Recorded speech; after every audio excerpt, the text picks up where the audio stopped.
네, 4차 산업혁명 시대와 포스트 코로나 시대, 오늘 5번째 포럼입니다. 제가 한번 기도하고 시작하겠습니다. 하나님, 복음의 관점에서, 전도자의 관점에서 4차 산업혁명과 포스트 코로나 시대를 분별할 수 있도록 저희들을 인도해 주심을 감사합니다. 오로지 육신만 아는 세상의 관점을 넘어 네피림화되고 있는 사단의 나라를 분별하고 그 속에 복음의 빛을 발할 수 있는 하나님의 나라를 이룰 수 있는 전도자들로서 중요한 언약을 붙잡는 언약의 여정으로 저희들을 인도해 주옵소서.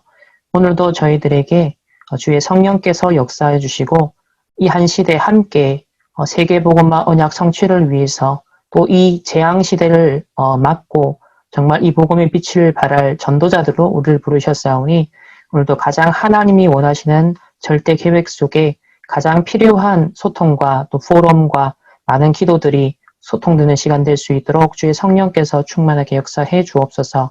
감사드리며 살아계신 예수 그리스도 이름으로 기도합니다. 아멘. 반갑습니다.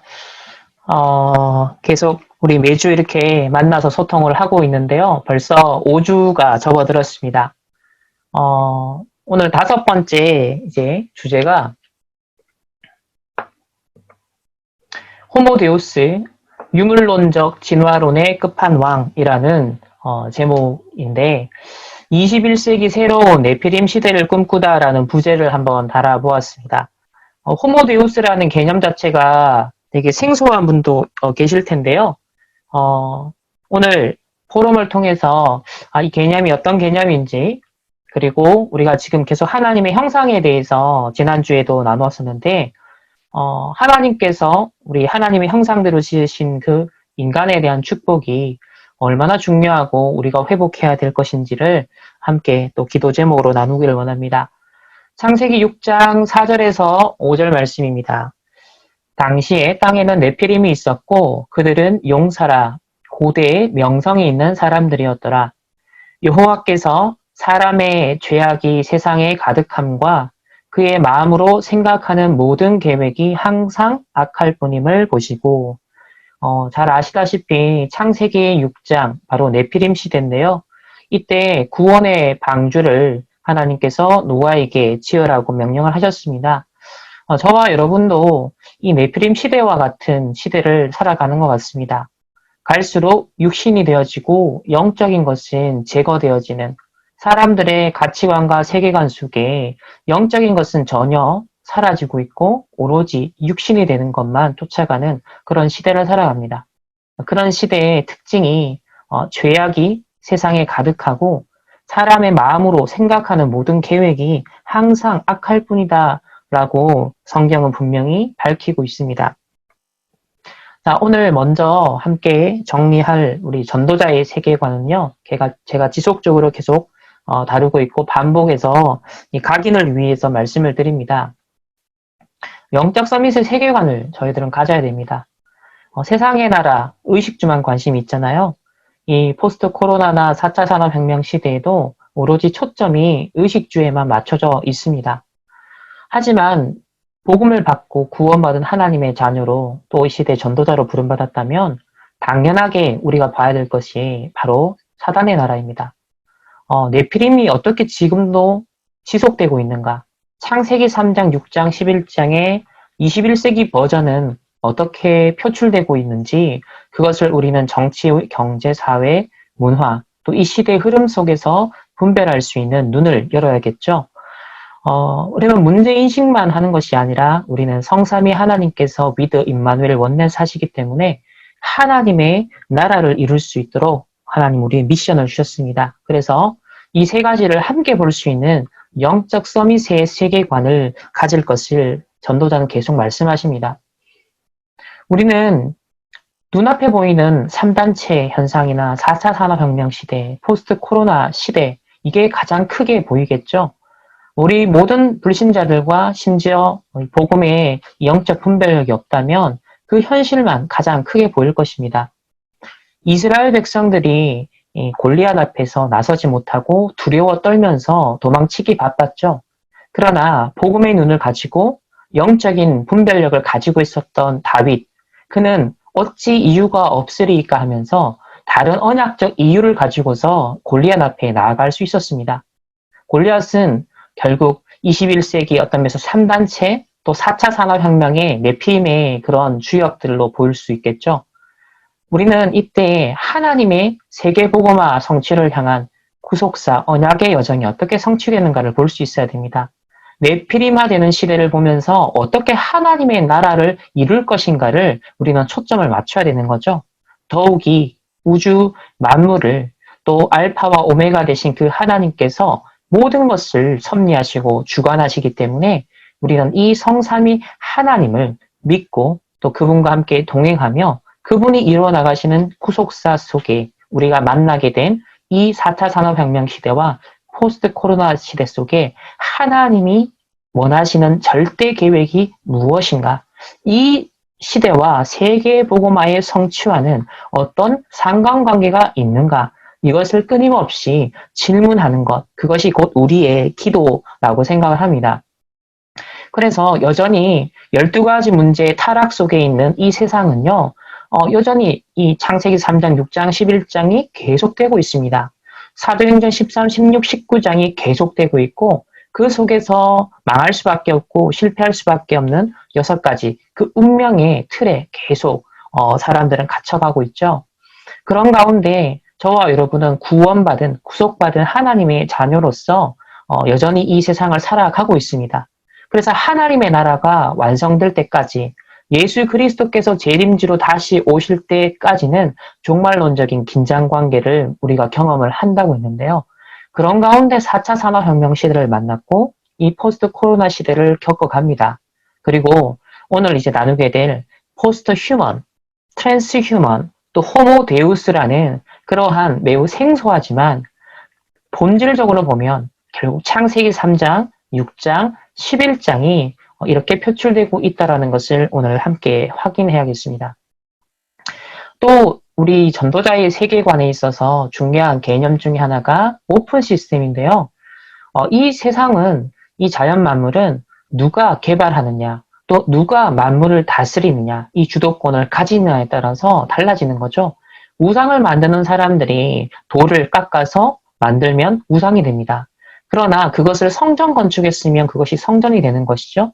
그래서 이미 주어진 그 자연 만물이 하나님의 영광을 위해서 쓰임받느냐, 사단의 나라를 이루는 데 쓰임받느냐, 그래서 그 보이지 않는 싸움이 사실 일어나고 있습니다. 결국 하나님의 형상을 회복한 자들이 이 만물, 일반 은총의 영향을 정복하고 다스리면서 그것이 세계복음화를 이루고 하나님의 영광을 위해서 쓰임받도록 하는 것. 아니면 창세기 3장, 6장, 11장을 확대 재생산하는 네피림들이 일어나거나 호모데우스와 같은 이러한 존재들이 변형된 형태로 나타나서 이 자연 만물을 어떤 면에서는 더 죄악 가운데로 더 많은 영적 문제의 가운데로 몰아가느냐, 지금 그 싸움이 벌어지고 있습니다. 그렇다면 오늘 호모데우스라는 이 주제를 두고서 현장의 흐름을 먼저 서론적으로 살펴볼 텐데요.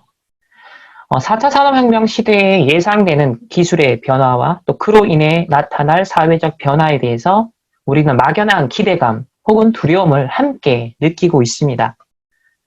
이 4차 산업혁명이 과연 위기냐, 기회냐, 디스토피아가 될 것이냐, 유토피아가 될 것이냐, 이 논의는 2016년 이 4차 산업혁명이라는 이 주제가 공식화되면서 많은 학자들과 전문인들이 서로 의견을 교환하고 있습니다. 많은 논쟁도 있죠. 하지만 주로 이 4차 산업혁명이 위기냐 기회이냐의 이 논의의 중심에는 일자리 측면에서만 다뤄지고 있다는 거죠. 인간 존재가 실존적으로 직면할 수 있는 본질적인 문제에 대한 성찰과 고민은 많이 부재한 것 같습니다. 우리는 전도자입니다. 4차 산업혁명에 직접적으로 모두 영향을 받겠죠.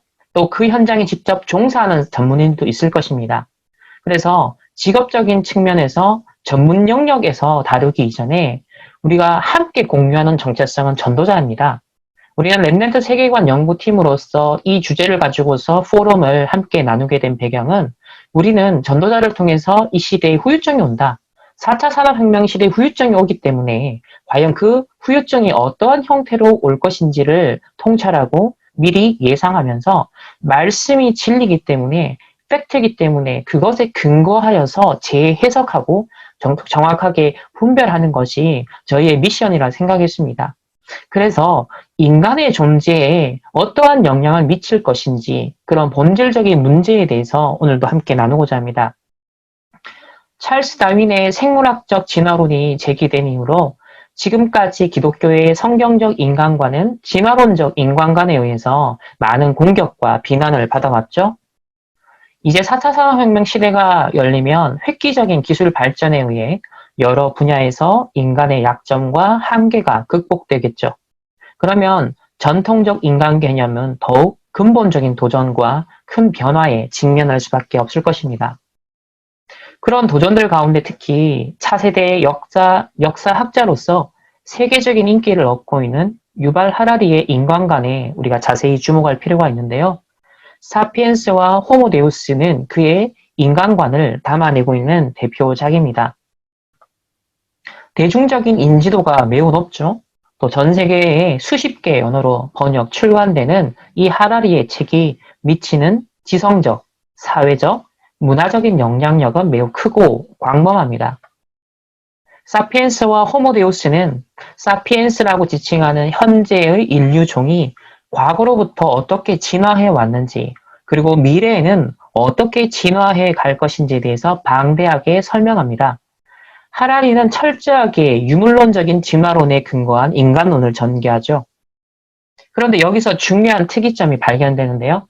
그것은 하라리가 4차 산업혁명 시대의 주요 기술들이 향후 인간의 진화에 어떤 영향을 미칠 것인지에 대해서 자기 나름의 깊은 통찰을 담아내고 있다는 점입니다. 4차 산업혁명의 획기적인 기술 발전 때문에 향후 인간의 진화 방향이 과거 인간이 경험해왔던 진화와는 전혀 다른 양상으로 전개될 것이라고 그는 예견합니다. 현재의 인류가 호모 데우스, 즉 신이 되는 인간으로 초인류로 진화할 것이라고 그는 예측을 하는데요. 유물론적인 진화론에 기초한 세계관을 가지고 또 기술 발전을 낙관하는 사람들은 하라리의 인간관에 매우 큰 매력을 느끼고 있습니다. 이것은 현대판 네피림 인간관을 그대로 표현한 것인데 오늘날 3단체가 주도하고 있는 세계관 전쟁의 하나의 산물로 볼 수 있을 것 같습니다. 아시다시피 이 유발 하라리는 유대인이죠. 특히 하라리가 제시하는 인간관이 알게 모르게 불신자와 심지어 성도와 우리 렘넌트들의 세계관 속에 스며들고 있고 계속 강화되고 있기 때문에 이에 대한 영적 분별력이 차세대 전도자들로서 또 4차 산업혁명의 후유증을 대비하라라는 그 메시지에 근거하여서 우리는 분별력이 요청이 됩니다. 먼저 트랜스휴머니즘이라는 개념이 먼저 이해가 필요한데요. 먼저 혁명적 기술에 대해서 조금 살펴보겠습니다. 4차 산업혁명 시대를 논하기 위해서 주요 기술에 대한 이해가 요청되는데요. 특히 4차 산업혁명에 화두를 던진 클라우스 슈밥 회장이 제시한 세 가지 큰 범주의 기술에 주목해야 됩니다. 첫 번째로 물리적인 기술의 범주에서 무인 운송 수단, 3D 프린팅, 로봇공학, 신소재 등이 포함됩니다. 디지털 기술 범주에는 사물인터넷, 블록체인, 디지털 플랫폼 등이 포함되고요. 생물학 기술 범주에는 유전공학, 바이오 프린팅, 신경과학, 생체공학 등이 포함됩니다. 그래서 이 분야에 직접 종사하고 있는 전문인들이 계시고 또 그분들을 통하여서 우리는 강의를 듣고 또 배움을 얻어야겠죠. 자, 그러면 이러한 4차 산업혁명의 크게 세 가지 범주로 나타나고 있는, 대두되고 있는 이런 기술적인 진화에 따라서 한 가지 대두가 되고 있는 개념이 바로 포스트 휴머니즘입니다. 기술들의 획기적인 발전과 융합으로 인해서 인간의 현재 상태를 넘어서는 존재, 소위 포스트 휴먼이라는 개념이 대두가 되고 있습니다. 포스트 휴머니즘, 인간의 신체, 정서와 같은 일반적인 능력은 기술적인 수단을 통해서 앞으로 최대치 이상으로 끌어올려질 것이다. 새로운 생물학적 종인 포스트 휴먼으로 진화 가능성이 열리는 것이다. 포스트 휴먼이란 용어는 현재의 인간의 성능을 능가하는 인간 이후의 존재자 또는 그 기본적인 능력이 근본적으로 현재의 호모 사피엔스 인간을 넘어서기 때문에 현재의 기준으로는 더 이상 인간이라 부를 수 없는 존재라고 가리킵니다. 과거에는 만화, 영화, 소설에서나 가능했던 일이 이 4차 산업혁명에 무르익어가고 있는 최첨단 기술의 발전으로 인해서 상당 부분, 아직은 부분적이지만 파편적이지만 실현되어 가고 있기 때문에 포스트 휴먼에 대한 여러 가지 논의가 활발하게 전개되기 시작했습니다. 서울대 명예 교수인 백종영 교수도 포스트 휴먼 시대와 휴머니즘이라는 주제를 가지고서 강연을 한 바가 있고, 또 2019년에도 또 각종 심포지움이라든지 또 각종 분야의 포럼에서도 AI와 포스트 휴먼, 또 인공지능의 발전과 사회 패러다임의 변화, 그리고 포스트 휴머니즘이라 그래서 상당히 이 엘리트 또 지성계, 학계에서는 다루어지고 있는 개념이죠. 또 이렇게 철학적으로도 접근을 하는데요. 인간을 넘어선 인간, 포스트 휴먼에 관한 6개의 강의. 이미 2015년에 이러한 강좌들이 이루어진 것을 봅니다. 그리고 이제 이렇게 또 철학적으로, 또 인문학적으로, 심지어 과학적으로, 기술적으로 이런 것들이 계속 대두가 되고 있고요. 논의가 되고 있고요.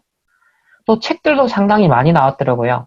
포스트 휴먼이 몰려온다, 인간의 미래, 포스트 휴머니즘과 문명의 전환 등 똑같은 비슷한 주제를 가지고서 상당히 여러 분야에서 책들이 다루어지고 있습니다. 또 포스트 휴먼 시대의 휴먼, 그래서 다양하게 나오고 있죠. 또 포스트 휴먼은 현재 진행 중인 진짜 이야기다. 이런 또 엑스포도 박람회도 열려졌습니다. 또 기독교계에서도 포스트 휴먼 시대의 도전과 인간의 미래에서 신학자도 이런 주제를 가지고서 다루었고요. 심지어는 포스트 휴머니즘과 종교 개혁이라는 주제로 다루었습니다. 또 포스트 휴먼 시대의 민중신학. 그래서 이 신학에 좀 진보적인 성향을 띈 신학계에서는 이 포스트 휴먼이라는 개념을 가지고서 신학적인 성찰을 시도하고 있습니다.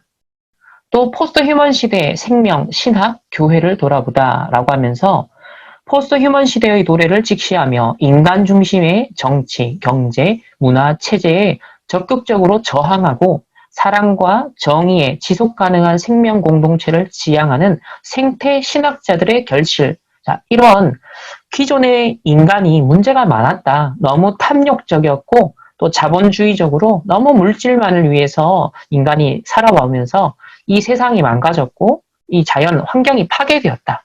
그래서 생태가 중요하고 또 인간에 대한 갱신이 필요하지 않냐. 또 이 세상에 많은 체제와 시스템이 많이 변화가 필요하다. 이런 등등의 비슷한 문제의식을 가진 사람들이 하나의 대안적 사상으로서 만나지는 건 역시 포스트 휴머니즘과 연결이 된다는 거죠. 그래서 기독교계에서도 상당히 이슈가 되고 있습니다. 자, 그러면 트랜스 휴머니즘을 조금 볼 텐데요. 포스트 휴먼과 트랜스 휴먼의 차이점이 뭘까요?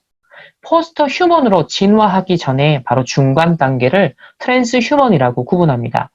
과학기술의 발전을 통해서 포스트 휴먼이 출현할 것이라는 사상을 가리켜서 트랜스 휴머니즘이라고 하는데요. 트랜스 휴머니즘을 신봉하는 트랜스 휴머니스트들은 생명과학과 로봇 기술의 발전에 따라서 사람이 겪는 장애, 고통, 질병, 노화, 죽음과 같은 문제들을 과학적으로 해결할 수 있다고 믿습니다.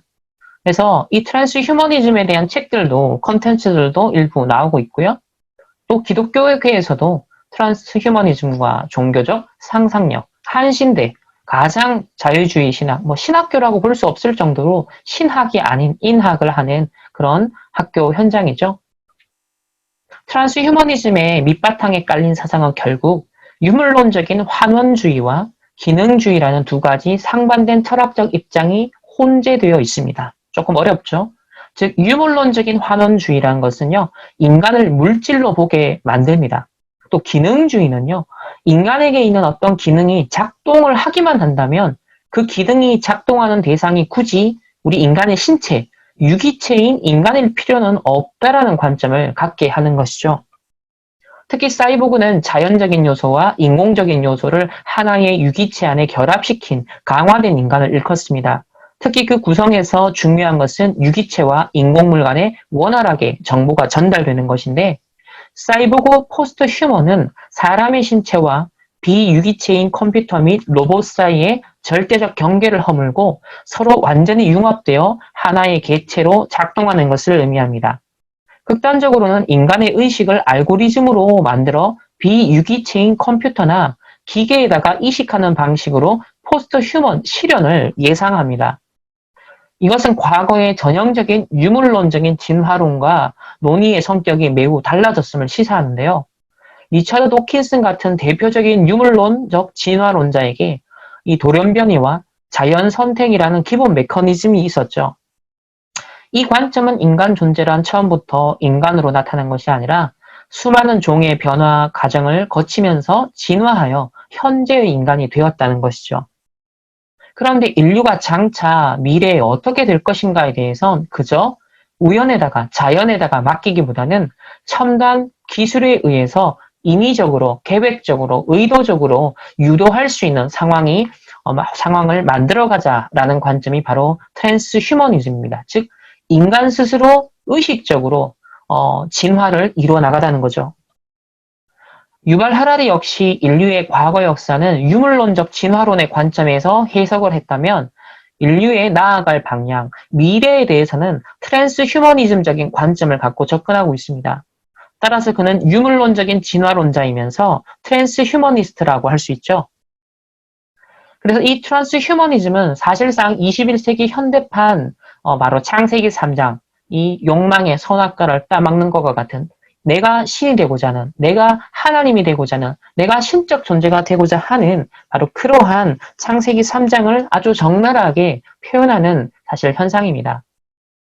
자, 먼저 유발 하라리가 가지고 있는 진화론적인 인간관을 살펴보겠습니다. 과거 인간의 기원으로부터 현재에 이르기까지 인류 역사에 대한, 과거에 대한 유발 하라리의 이해에는 다음과 같은 특징이 나타납니다. 첫 번째, 인간은 영장류의 한 일원이고 유인원으로부터 진화되었다고 주장합니다. 그는 현재의 인류와 비슷한 동물이 약 250만 년 전에 나타났다라고 말하는데요.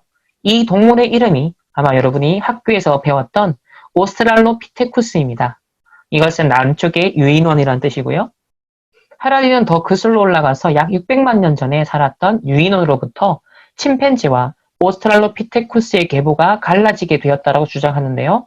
현재의 인류인 호모사피엔스는 바로 이 오스트랄로피테쿠스로부터 진화의 과정을 더 거친 결과물입니다.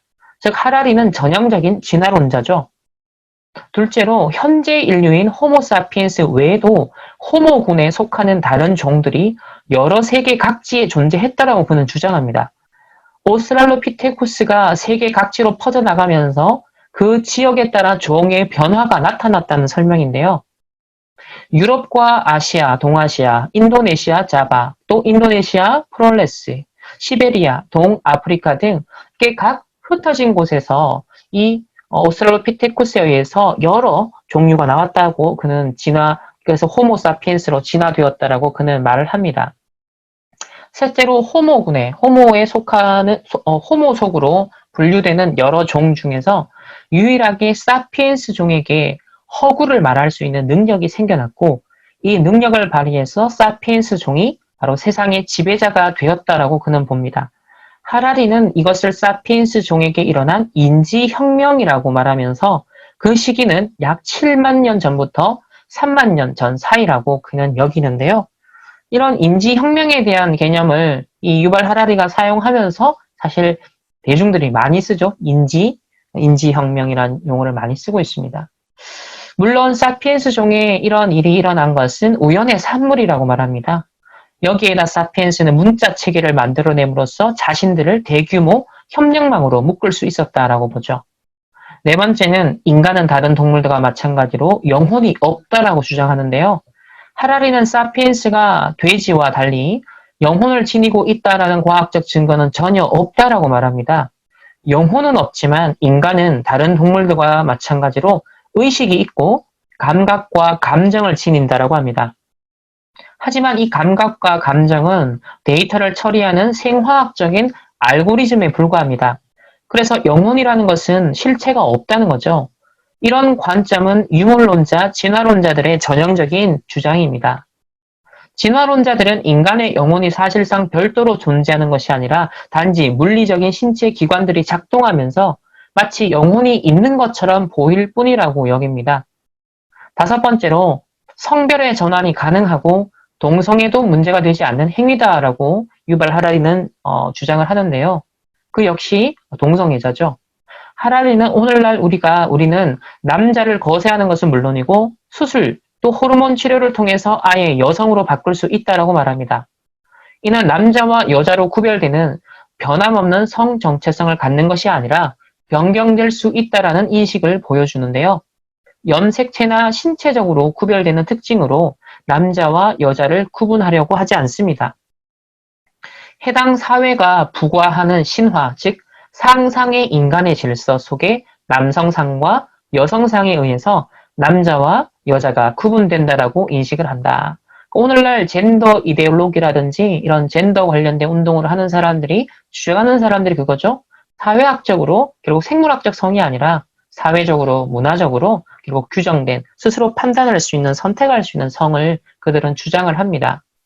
하라리는 동성애가 부자연스럽다라는 주장은 타당하지 않고 이런 관념은 고대 예루살렘에 살았던 특정 소수 집단, 바로 기독교인들의 편견일 뿐이다라고 주장합니다.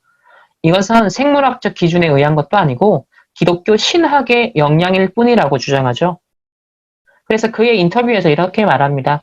게이 남성으로서 인간이 발명한 이야기와 현실의 차이를 아는 능력이 그의 과거에 중요했다고 말합니다. 제가 어렸을 때 모든 남자아이는 여자아이들에게 끌려야 한다라는 말을 들었고 저는 그걸 믿었습니다.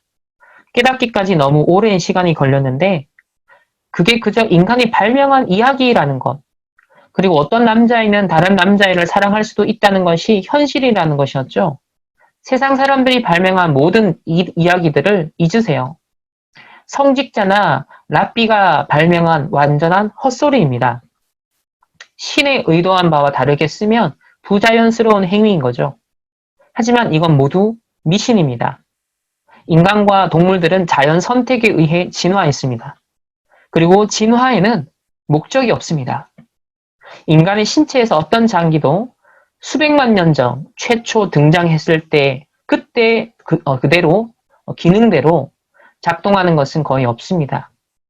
역사를 통틀어서 벌거벗는 행동은 매우 적은 사람만 죽였는데 종교적 광신은 수백만 명을 죽였습니다.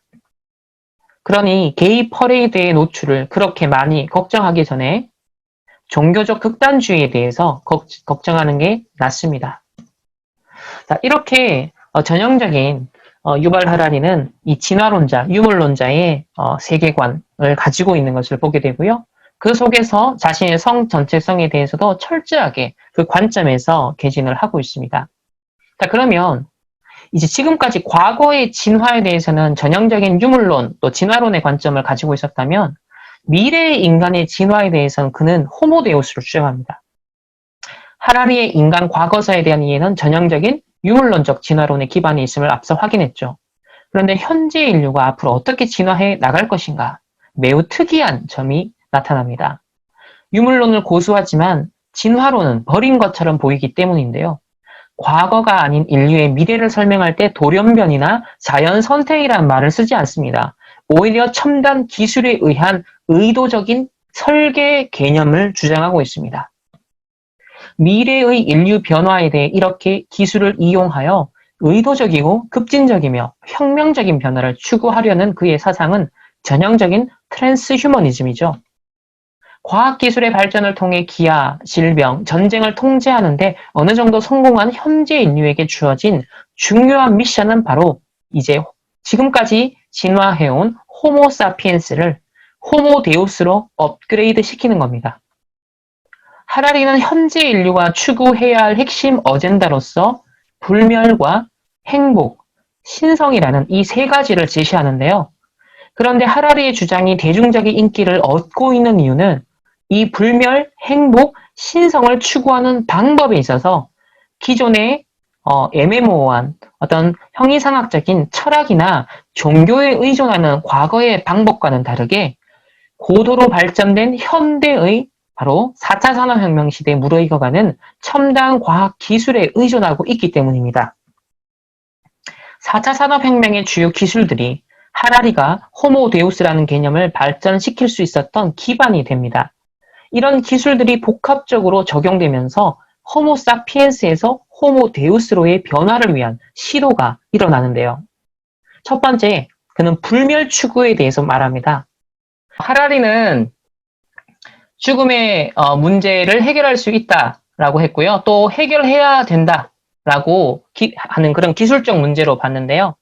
즉 암세포를 제거하고 세균과 바이러스를 죽임으로써 또는 각종 사건 사고의 원인이 되는 기계 조작 실수와 의도적 상해 행위 기술을 기술적으로 방지함으로써 죽음에 이르지 않도록 할 수 있다는 겁니다.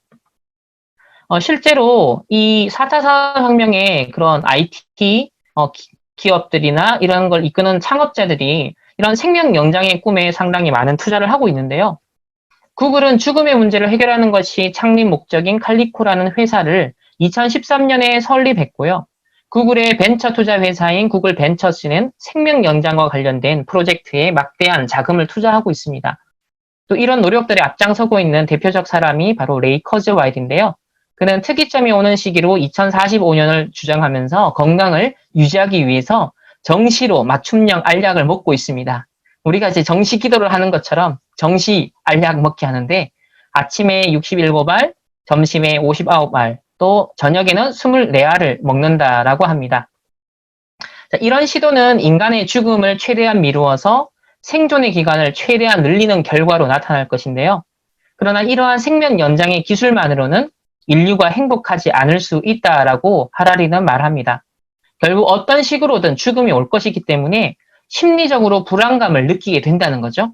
그래서 두 번째 의제를 제시하는데요. 바로 두 번째가 행복 추구입니다. 행복은 철학자들이나 종교의 가장 큰 관심사 중 하나죠. 근데 하라리는 이 행복을 얻는 방법으로 인체의 생화학적 메커니즘을 조작하여서 쾌감을 얻는 방법이 유력하게 대두된다고 말합니다. 신경과학의 발전과 함께 미지의 세계였던 생화학적 메커니즘이 계속 밝혀지고 있죠. 평균 수명이 길어지는데도 불구하고 자살률이 높아지는 현상으로 인해 삶의 질을 높여 행복을 추구하려는 게 주요 이슈가 될 수 있습니다.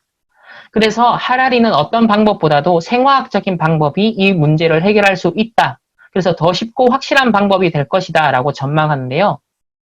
이 부분을 조금 이해하기 위해서 추천드리고 싶은 책은 바로 불을 훔친 사람들입니다. 이 실리콘밸리에 있는 사람들을 비롯하여서 여러 분야에서 인간의 어떤 초인적인 초월적인 능력을 끌어내는 힘으로 엑스터시를 끌어내는 그런 방법론을 제시하는데요. 심리학과 신경생리학, 또 양리학과 기술력 같은 이런 분야가 발전하게 되면서 아주 절제되고 또 의도적인 그런 지속 가능한 엑스터시의 경험을 아주 방법론적으로 제시를 하고 있습니다. 그러니까 과거에는 절대되지 않아서 이 엑스터시에 중독이 되어져서 문제가 되었다면 이제는 이런 것들을 개인 맞춤형으로 엑스터시를 체험하는 방법론을 개발할 수 있다는 것이죠. 이처럼 불멸과 행복을 추구하는 것은 4차 산업혁명 시대에 활용 가능하게 된 여러 첨단 기술들의 적용과 불가분의 관계에 있습니다. 획기적인 기술 발전은 불멸과 행복을 형이상학적이고 종교적인 개념이 아니라 물리적이고 기술적인 개념으로 바꾸어 놓았다는 거예요. 하라리는 인간을 불멸과 행복을 가진 존재로 업그레이드하는 방법으로 세 가지로 구분하여서 제시하는데요. 첫 번째가 생명공학 기술입니다. 인간 유전체에 대한 연구 성과들은 여러 질병이 유전자와 관련이 있고 유전자 정보를 이용해서 질병에 선제적으로 대응하거나 아예 유전자 정보를 교정하여 질병을 치료하는 데까지도 연구가 시도됩니다. 유전자 편집 기술이 바로 이런 시도를 더욱 쉽게 해주고 있고요. 두 번째는 사이보그 공학은 유기체를 비유기체와 결합하는 주제를 다룹니다. 가령 사고나 병으로 손이나 발을 잃어버린 사람들도 생체공학 손과 발을 자신의 신경과 연결하여서 마치 원래 자신의 손과 발처럼 사용할 수 있게 하는 기술이 점점 완성도를 높여가고 있죠. 헬멧을 쓰면 두피를 통해 전달되는 신경 신호를 감지하여서 가전제품을 원격으로 조작하는 기술처럼 인간의 생각을 외부의 비유기적 기계 장치가 파악하여서 사물의 조작이 가능해지고 있습니다. 세 번째, 하라리는 컴퓨터와 같은 비유기체 기계에다가 인간의 의식과 지능을 옮겨 심는 것이 가능해질 것으로 봅니다. 인공지능과 신경과학의 획기적인 발전은 인간의 의식과 지능조차도 알고리즘화하여서 소프트웨어화할 수 있다고 생각하는 거죠. 비유기체인 기계는 유기체인 신체가 갖는 약점들로부터 자유롭기 때문에 더 나은 불멸과 행복의 추구 방식이 되리라라고 전망을 합니다. 실제 하라리는 이 기술의 실현 가능성을 낙관하고 있고요. 그리고 세 번째는 신성 추구입니다. 바로 트랜스휴머니즘의 실현, 곧 현재의 인류인 호모 사피엔스를 미래의 인류인 호모 데우스로 업그레이드하는 겁니다. 물론 전지전능한 차원의 신성은 아니지만 일종의 초능력 차원의 신성을 획득하는 건데요.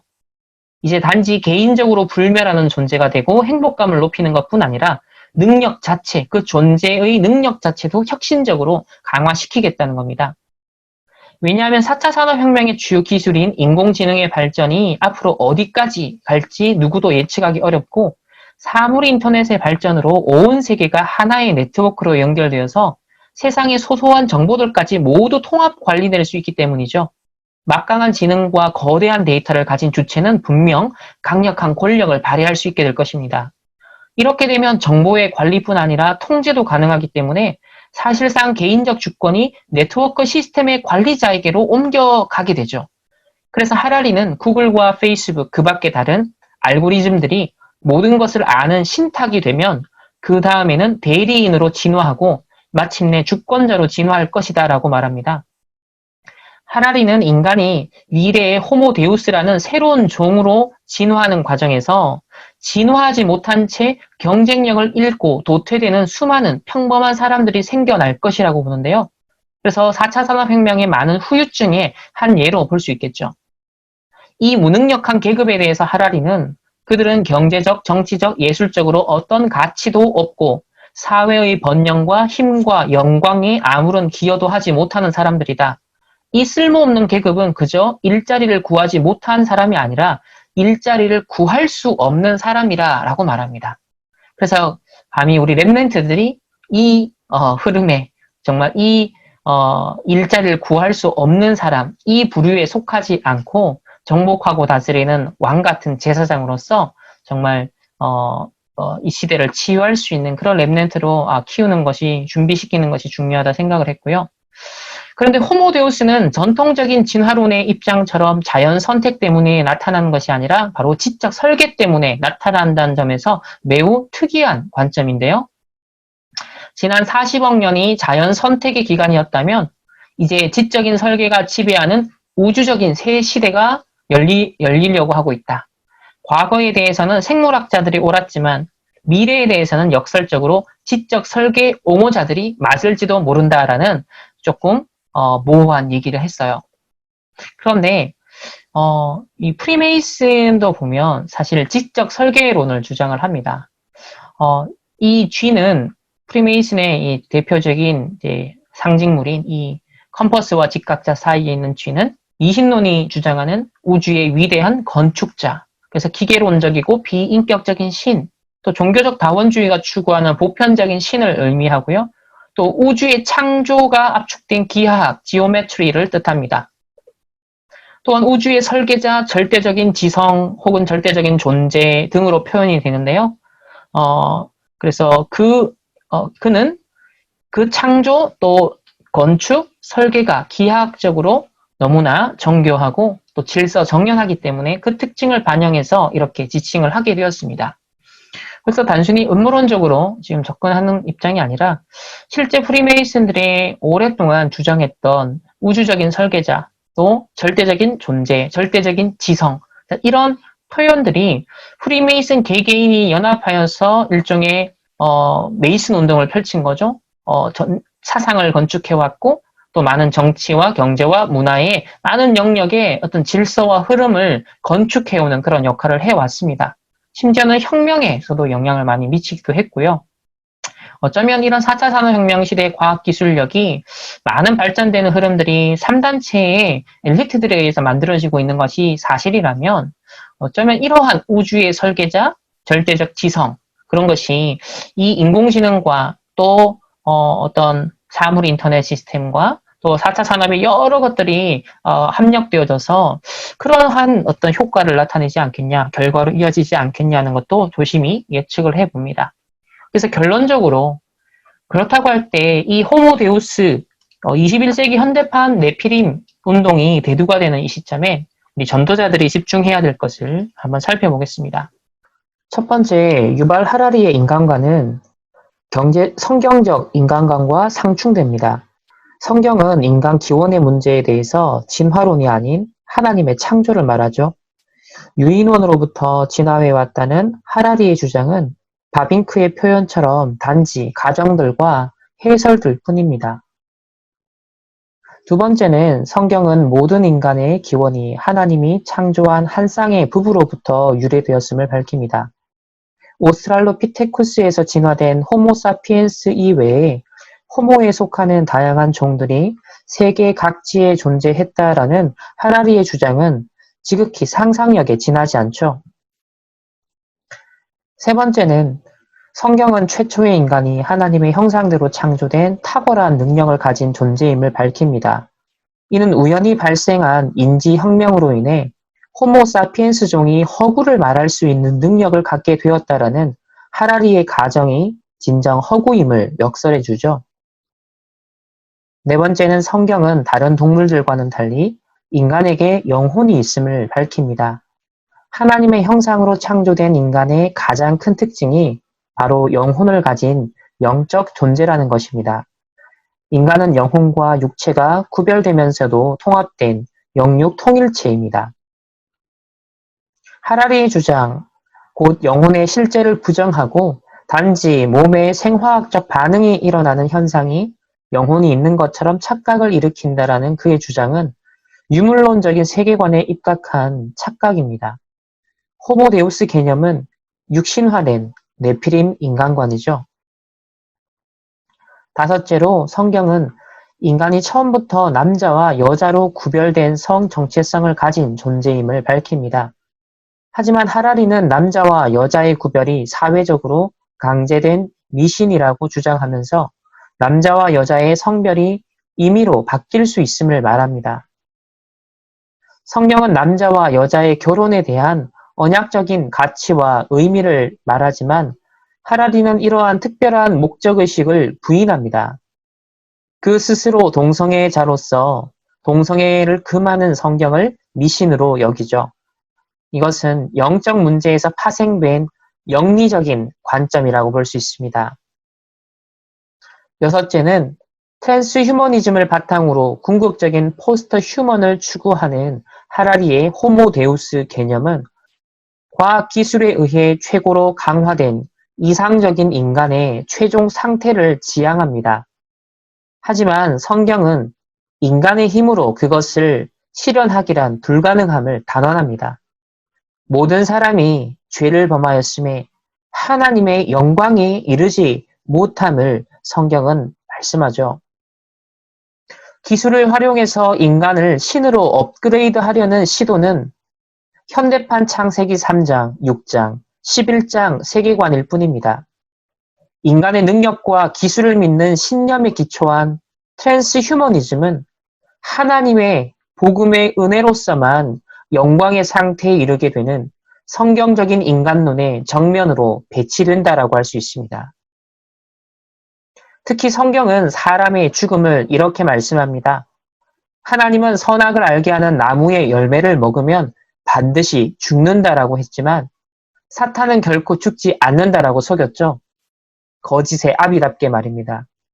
결국 죄의 삭은 사망이었고 모든 인간은 필경 죽음에 이르게 되었으며 한 번 죽는 것은 모든 사람에게 정해진 운명으로 그 후에 반드시 심판이 예비되어 있음을 성경은 명확하게 말씀하고 있습니다. 하박국 1장 11절에는요.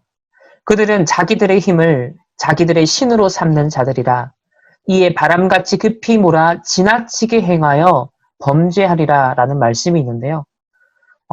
창세기 3장, 6장, 11장을 자기의 힘으로 삼고 자기가 신이 되려고 하며 호모데우스가 되겠다라고 하는 사람들이 결국 다른 힘을 가지고서 신이 되겠다는 건데요.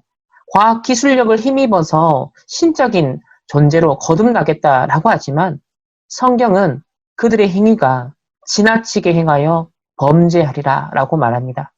결국 이 4차 산업혁명 시대에 많은 일반은 중에 발전되는 영역도 있겠지만 동시에 영적 세계를 알지 못하고 영적인 문제를 알지 못하는 인간은 더 많은 후유증을 맞이하게 될 것으로 봅니다.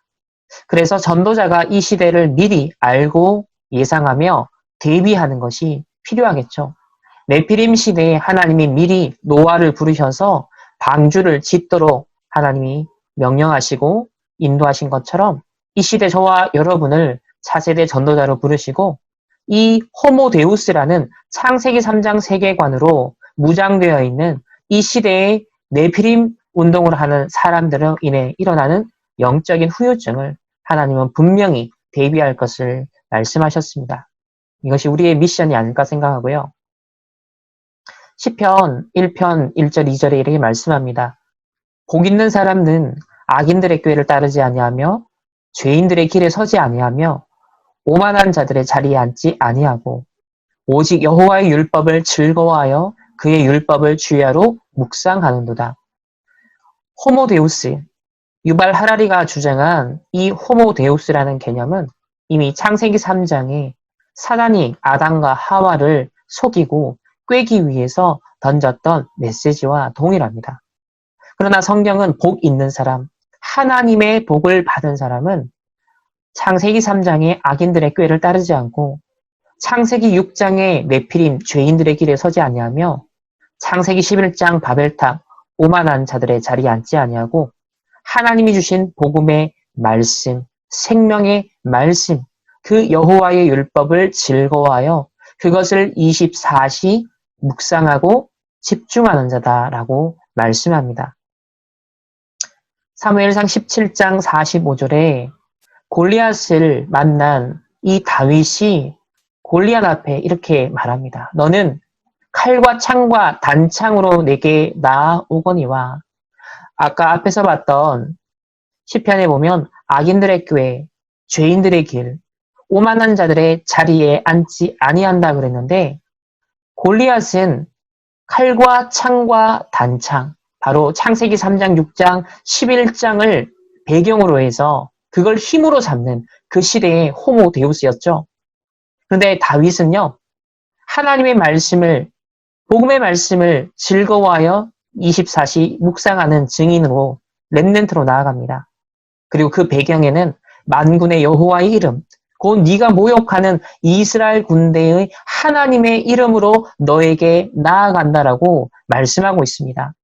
혹 유발 하라리가 예상하고 희망하는 호모데우스 시대가 도래한다 할지라도 그들은 창과 칼과 단창으로 이 시대에 골리앗과 같이 외치고 소리칠지 모릅니다. 그러나 언약 가진 자, 하나님의 언약의 말씀을 주야로 묵상하는 자를 통하여서 하나님이 다윗이 골리앗을 쓰러뜨리게 하신 것처럼 이 시대의 호모데우스도 하나님이 복음 가진 한 사람을 통하여서 분명 하나님의 영광을 드러내게 하실 줄 믿습니다. 시편 78편 72절에 이런 다윗의 보이지 않는 비밀을 밝히고 있는데요. 이에 그가 그들을 자기 마음의 완전함으로 기르고 그의 손의 능숙함으로 그들을 지도하였다라고 합니다. 골리앗 앞에 나아가기 전에 사울왕 앞에 부름받기 전에 다윗은 혼자 있는 그 시간에 하나님 앞에 서는 시간이 있었습니다. 말씀을 묵상하는 시간이 있었어요. 여기서 마음의 완전함이다라는 뜻은 하나님의 언약의 말씀으로 그 마음이 가득 채워져 있는 하나님의 복음의 말씀이 새겨져 있는 그 상태를 의미하는데요. 바로 그 영적 서밋 속에서 그의 손의 능숙함으로 양을 지도했다는 것. 이 손의 능숙함이라는 히브리어의 원래의 뜻은요. 결국 내 마음에 새겨진 복음에 의하여서 휘둘리는 도구를 말합니다. 마음의 완전함, 복음의 말씀 언약으로 지켜지고 있는 그 마음의 완전한 상태에서 휘두르는 그 도구, 그것이 바로 손의 능숙함이라고 성경은 말씀하고 있습니다. 신명기 6장 5절 6절에 너는 마음을 다하고 뜻을 다하고 힘을 다하여 내 하나님 여호와를 사랑하라. 오늘 내가 너에게 명하는 이 말씀을 너는 마음에 새기고 라고 말하죠. 그래서 성경은 항상 이 마음이 하나님의 언약의 말씀, 복음의 말씀을 간직하고 보존해야 되는 바로 현장을 말하고 있습니다. 다윗은 바로 마음의 완전함, 이 하나님의 언약의 말씀을 새기고 그것을 보존하고 그것을 채우고 있었던 마음의 완전함을 가진 영적 서밋이었다는 거죠. 또 잠언 4장 4절 23절에도요. 내 말을 네 마음에 두라. 내 명령을 지키라. 그리하면 살리라. 언약의 말씀, 복음의 말씀을 마음에 지키고 있을 때 그것은 곧 사는 것, 생명과 관계되는 거죠. 또 모든 지킬 만한 것 중에 더욱 네 마음을 지켜라. 이 바로 복음의 말씀, 언약의 말씀을 새겨서 너의 마음을 지키라. 그것이 바로 생명의 근원이다라고 말씀하고 있습니다. 이만큼 우리가 하나님의 언약의 말씀을 새긴다는 것, 마음의 완전함을 회복하는 영적 서밋이 된다는 것이 굉장히 중요한데요. 특별히 호모데우스 시대가 도래하는 바로 이때 우리의 생각과 마음을 지키는 것은 오직 언약의 말씀, 복음의 말씀, 그 언약을 붙잡고 가는 언약의 여정만이 우리가 승리한 길이 되겠죠. 창세기 6장 4절 5절에 당시에 땅에는 네피림이 있었다고 합니다. 그들은 용사라 고대의 명성 있는 바로 그 당시에 호모데우스가 있었다는 거죠. 여호와께서 사람의 죄악이 세상에 가득함과 그의 마음으로 생각하는 모든 계획이 항상 악할 뿐임을 보았다라고 말합니다. 이 네피림 시대의 사람들의 상태, 또 고대의 용사다, 명성 있는 이 세상의 성공한 서밋들, 오늘날 이 시대의 3단체 서밋들, 그런 호모데우스들의 생각, 그들의 마음은 무엇으로 가득 차 있었나요? 항상 악한 것만 생각하고 있었어요. 하나님께서는 언약을 주시고 복음을 주셔서 생각과 마음을 완전하게 지키도록 하셨는데 그 언약을 놓치니까 그 빈 마음, 빈 생각에 악한 계획만이 들어온 것이죠. 이것이 바로 네피림 시대가 멸망할 수밖에 없었던 배경인데요. 오늘날 이 호모데우스를 꿈꾸는 시대, 4차 산업에 발전되어지는 기술력을 바탕으로 하여서 인간을 인위적으로 업그레이드 시키려고 하는 그 생각이 결국 창세기 3장, 6장, 11장에 뿌리를 두고 있기 때문에 결국은 모든 계획이 항상 악할 뿐임을, 그 결과는 바로 홍수 재앙으로 심판을 받을 수밖에 없었던 그 네피림 시대의 종말을 우리는 보게 되어집니다. 그렇다면 이러한 네피림 시대의 후유증이 또 일어나는 시대에, 예상되는 시대에 우리는 방주 운동을 해야겠고요. 정말 우리의 생각과 마음이 하나님의 언약의 말씀으로서 지켜져야겠습니다. 갈라디아서 6장 7절 8절에도요. 스스로 속이지 말라. 하나님은 업신 여김을 받지 아니하시나니 사람이 무엇으로 심든지 그대로 거두리라.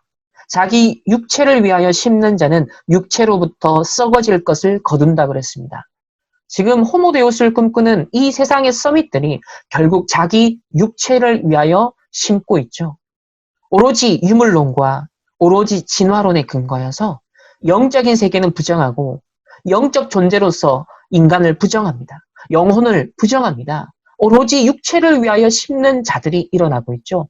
그러나 그 결과는 반드시 썩어질 것이라고 성경은 말합니다. 저와 여러분은 구원받은 하나님의 자녀가 되었습니다. 성령 내주, 인도, 충만함을 누릴 수 있습니다. 이 성령을 위하여 심는 자는 성령으로부터 영생을 거두린다라고 말씀합니다.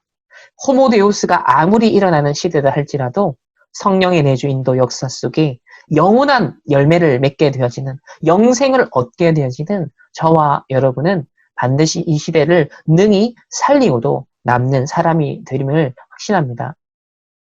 에베소서 2장 1절 3절에도요. 허물과 죄로 죽은 인간을 말합니다. 그 가운데서 이 세상 풍조를 따르고 공중의 권세 잡은 자를 따른다. 오늘날 호모데우스의 영적 현주소를 말해주고 있죠. 그리고 불순종의 아들들 가운데서 역사하는 영이라고 합니다. 전에는 우리도 그 가운데서 우리 육체의 욕심을 따라 지내며 육체와 마음에 원하는 것을 하여 다른 이들과 같이 본질상 진노의 자녀였더니 호모데우스인 그 길을 지속적으로 추구한다면 그 결말은 본질상 진노의 자녀라는 것을, 육체와 마음에 원하는 것을 따라갈 때, 육체의 욕심만을 따라갈 때 그 결과는 결국 본질상 진노의 자녀의 그 자리에 간다는 것이죠. 그래서 성경은 말합니다. 하나님을 떠난 모든 인간이 인간의 해결책을 모색합니다. 그 스스로의 구원의 방법, 길을 모색하죠. 마술과 점술과 우상을 섬기고요. 종교와 명상과 선행을 행하려 합니다. 또 철학과 정치와 경제, 시스템을 발전시키죠. 오늘날에는 과학, 기술을 의존해 가고 있습니다. 심지어는 결국 창세기 3장, 6장, 11장과 결부되어져서 호모데우스를 꿈꿉니다. 내가 신이 되겠다. 내가 바벨탑을 쌓겠다. 내가 고대의 명성 있는 자들로 네피림이 되겠다라는 그런 시대가 도래하고 있습니다. 이 결과는 허망하기 짝이 없고 멸망할 수밖에 없는 이 시대에 참된 왕, 제사장, 선지자 대신 그리스도 대신 이 예수 그리스도의 복음을 우리는 증거하는 전도자로 서야겠습니다. 호모데우스, 다른 틀린 길을 찾고 있는 그들에게 올바른 복음의 이 구원의 길을 전달할 수 있는 우리는 전도자가 되어야겠습니다. 창세기 1장 27절, 2장 7절에도 하나님이 자기 형상 곧 하나님의 형상대로 사람을 창조하셨대. 우리 인간은 바로 하나님의 형상대로 창조되었습니다. 진정 어떤 면에서 호모데우스를 그들은 꿈은 꾸지만 우리는 이미 신의 자녀, 이미 신의 형상을 가진 하나님의 자녀로서 대리 통치자의 신분을 우리는 얻게 되었다는 거죠. 그 권세를 사용할 수 있게 되었다는 겁니다. 인간의 힘으로 노력으로 호모데우스를 기술을 가지고서 스스로 이루어 보고자 하고 있지만 이미 우리는 하나님의 자녀, 왕의 자녀, 신의 자녀가 되었다는 건 우리가 압도적인 우월함을 가지고 있다는 거죠. 여호와 하나님이 땅의 흙으로 사람을 지으시고 생기를 그 코에 불어넣으시니 사람이 생명이 되리라. 유발 하라리가 간구하고 있는 영적 존재로서의 인간, 영혼을 부정하는 그의 가치관, 세계관은 결국 한계가 있을 수밖에 없습니다. 인간은 분명 영적 존재입니다. 하나님이 그 코에 생기를 불어 넣어주신 생명이 된 영적 존재입니다. 그래서 지난주에도 나누었는데요. 하나님의 형상을 크게 세 가지 의미로 나눠 보았습니다. 좁은 의미는 우리 흔히 구원받았다, 하나님의 자녀가 되었다, 예수 그리스도의 그 의로 말미암아 우리가 의인이 되었다라고 하는 좁은 의미의 의와 진리의 거룩함이 바로 하나님의 형상을 의미하고요. 넓은 의미는 구원받은 하나님의 자녀가 이제 창세기 3장, 6장, 11장의 각인 뿌리 체질되었던 우리의 지성과 감성과 의지, 하나님이 우리에게 주신 풍부한 달란트가 있죠. 일반 은총의 영역에서 우리가 무궁무진하게 개발해 나갈 수 있는 그런 자질, 그런 축복들이 있습니다. 또 언어적인 능력, 도덕적인 능력, 이것도 창세기 3장 1에 인간이 하나님의 형상이 깨어졌지만 여전히 그래도 부분적으로 남아있는 바로 넓은 의미의 하나님의 형상인데요.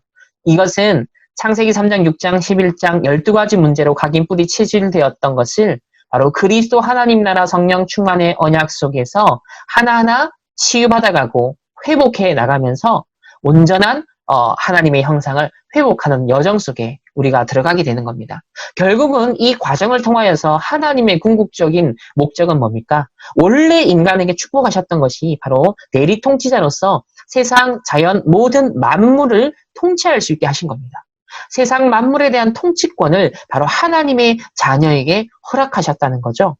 그래서 저와 여러분은 이미 그리스도의 그 의로 말미암아 그 진리의 거룩함을 덧입어서 하나님의 자녀가 되었고 하나님의 형상을 회복하였습니다. 이제는 우리에게 주신 달란트, 우리에게 주신 지정의, 언어와 도덕과 우리에게 주신 이런 일반 은총의 축복과 자원들을 개발하면서 세상에 사단에게 지금 빼앗겨버리고 사단의 나라에서 종노릇하고 있는, 신음하고 있는 그 자연세계, 저 세상의 모든 만물에 대한 통치권을 회복하여 하나님의 나라를 이루는 하나님의 자녀들이 되어야겠습니다.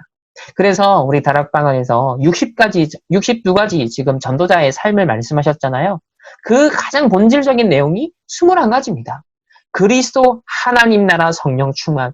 이것이 구약, 신약, 성경을 바로 종합하는 바로 엑기스거든요. 이 압축된 완성된 언약이 사도행전 1장 1절, 3절, 8절. 그리스도 하나님 나라 성령 충만. 바로 이게 기록된 성경의 핵심입니다. 그걸 로고스라고 우리는 하죠. 그러면 그 기록된 로고스의 언약이 우리 개개인에게 바로 임하는 것이 레마입니다. 우리의 영혼을 관통하고 우리의 생각과 마음과 우리의 전인격을 관통하는 것이죠. 그래서 천명, 소명, 사명으로 부딪힐 때 비로소 이 그리스도 하나님 나라 성령 충만의 언약이 바로 내 개인의 것이 되어지고 나에게 적용되기 시작합니다. 이것이 사실 영적 서밋 아니겠습니까? 그러면 이 그리스도 하나님 나라 성령 충만 이 로고스의 언약이 레마로서 나를 관통하게 되어질 때 그것이 창세기 3장, 6장, 11장에 물들어 있었던 우리의 지정의를 관통하기 시작합니다. 그래서 당면, 필연, 절대를 분별할 수 있는 바로 세계관을 회복하게 되는 것이죠. 또 모든 것의 문제가 뭡니까? 결국 감정의 문제고 결국 상처의 문제고 지속하지 못하는 배경이잖아요.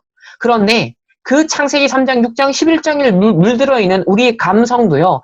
하나님이 복음 안에서 그리스도 하나님 나라 성령 충만 속에서 하나님 회복시킵니다.